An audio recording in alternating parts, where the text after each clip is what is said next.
அன்பான விவசாயிகளுக்கு பணிவான காலை வணக்கம். நாம் இப்போ கள்ளக்குறிச்சி மாவட்டம், உளுந்தூர்பேட்டை வட்டம், திருநாவலூருக்கு உட்பட்ட செம்மனூர் கிராமத்தில் இருக்கோம். கோடை உழவு கோடி நன்மை. இந்த நெல் அறுத்து 1.5 மாதம் ஆகுது. 1.5 மாதம் வரைக்கும் சூரிய கதிர்கள் உள்ளார வந்தது, சூரிய வெப்பங்கள் உள்ளார வந்தது. சூரிய வெப்பத்தினால் கிடைக்கிற பயிர் சத்துக்கள் என்ன ஏதுன்னு சொல்ல முடியாது, அளவுக்கு அதிகமானது. அதாவது சூரிய வெளிச்செல்லாம் உள்ளே இழுத்துது.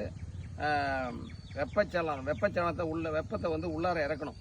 அதான் நம்ம பாலமாக வெடிக்கும் போது அந்த சூரிய ஒளி கதிர்கள் உள்ளார போவோம். கிட்டத்தட்ட 2 அடி 3 அடிக்கு உள்ளார போயிட்டு திரும்பி ஒரு வாரத்துக்கு முன்னால் இப்போ ஓட்டிருக்காரு, இது உழவு ஓட்டிருக்காரு.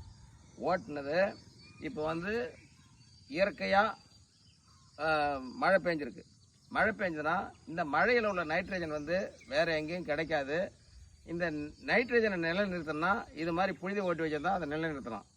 இதை ஓட்டி ஒரு 5 நாள் ஓட்டி திரும்ப வர மழைகள்லாம் ஒரு சேமித்து வச்சு ஒரு 2 மாதம் கழித்து வரைக்கும் போது இந்த நிலத்துக்கு உரமே போட வேணாம் அப்படின்னு சொல்கிறாங்க. ஏன்னு கேட்டால் ஏற்கனவே உள்ள சூரிய கதிர்கள் மூலம் கிடைச்ச பயிர் சத்துக்களும் இருக்குது, இந்த மழைநீர் மூலம் கிடைச்ச பயிர் சத்துக்களும் இருக்குது. இது 2 போதும். உழவு இந்த இது 2மே வைக்கும்போது நல்லா விளைச்சல் கொடுக்கும் அப்படின்னு சொல்கிறாங்க. இப்போ யாரும் இதை மெயின்டைன் பண்ண முடியறதில்லை. ஏன்னா உயிரிழச்சல் ரகம் நடும்போது கொஞ்சம் கூடுதலாக உரங்கள் எடுக்கலாம். பூமி வந்து எண்ணற்ற உயிரணுக்கள் உண்டாகும். இப்போ அந்த சூரிய வெளிச்சத்தாலும் திரும்பி மழை பெய்யறதாலும் எண்ணற்ற உயிரணுக்கள் உண்டாகும், இயற்கை வளம் கூடும். அதனால் கோடை உழவுன்றது முக்கியம்.